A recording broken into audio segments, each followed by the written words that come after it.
Eto na po yung karugtong na video na in-upload ko nga kahapon at nung time na ito ay nandito nga kami sa may kanto nga ng Kasiligan. At ayan nga, dumating na nga yung aming servisyan nga pala ng aking bayaw. Medyo malapit lang naman doon sa Kasiligan yung aming pupuntahan at ayan nga, nakatigil na dahil dyan nga kami pupunta. Bale, ito nga pala ay lugar nga pala to ng aking tiyahin. Ito ay na-vlog ko na rin nga ito, naisama ko na nito sa vlog nung kami pumunta dati dito. Tapos pagpunta namin dito ay eto pala yung time na lagi nga rin nag-uulan dito. Kaya ayan, kung napapansinin nyo, aming dadaanan ay sobrang putik. At nagtatawanan pa nga kami diyan dahil nga yung aking suot nga na tsinelas ay kulay puti. O diba, saan ka pupunta? Pupunta ka ng bundok tapos ayan, nakaputi ka. Ay di paniguradong putik ang aking tsinelas. Nagtaas na rin nga ako ng pantalon diyan dahil madudumihan nga.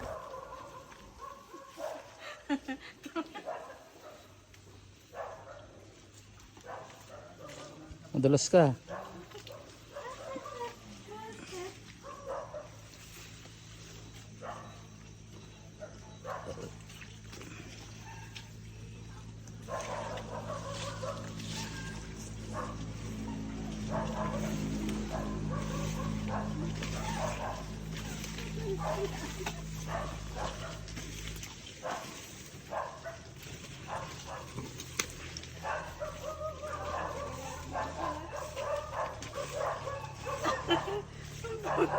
Putik. Silas to eh. Putik din ang ano.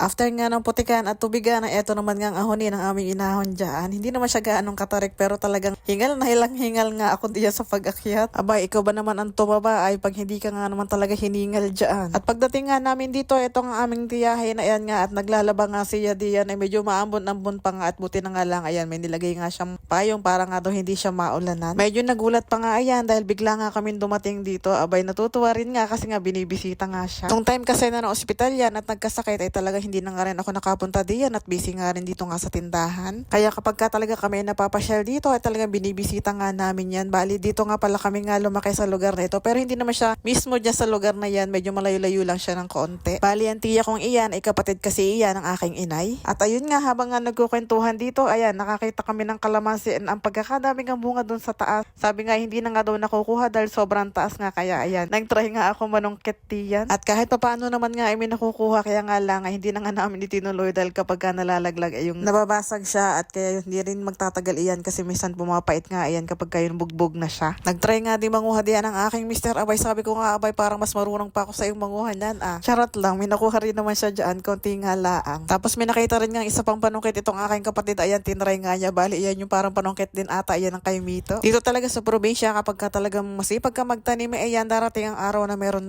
talagang aanihin. Kaunting kwentuhan lamang at dahil nga ayan ay medyo magtatakip silim na, kaya ayan. Sabi nga namin ay aalis na nga kami at pupunta naman nga kami doon sa bahay nga ng aming isang pinsan. Bali yan, bali anak nga pala yun ni Tia yung aming pupuntahan. At kung kanina nga ay talaga namang hirap sa pag-akyat, ngayon naman ito nga at hirap din sa pagbaba dahil madulas nga. Abay, baka biglang gumulong pababa. Abay, fast forward na, nandito na nga pala kami sa bahay ng aming pinsan at ayan nga at nagluto nga pala sila Dia ng tinola na native. Syempre, alam niyo na kung anong kasunod niya. Syempre, konting inuman. Saglit din nga lang naman kami diyan at hindi na nga nagtagal. Diyan pa nga kami pinapatulog, kaya nga lang yung aming mga gamit ay doon nga namin iniwan sa bahay ng aking kapatid. Pero bago nga pala kami umalis diyan, ayan, pinakain na rin kami dahil nagsaing na nga sobrang dami nga dito, kaya ayan, kumain na rin nga pala kami. At eto nga, fast forward na nga ulit, na dito na kami sa bahay ng aking kapatid dito nga sa may Kasiligan at ayan, nung pagdating nga namin, ayan, piniprito na yung tilapia na iniwan nga dito kaninang tanghali, buti nga hindi nga nasira. Tapos yan yung kaunting kalamansi na kinuha namin, tapos yun nga palang manok na tinola doon sa pinsan ko ay pinadala na rin nga at wala daw kakain doon, kaya ayan, pinadala na kahit nga walang sabaw. Abay, natapon na ata ang sabaw.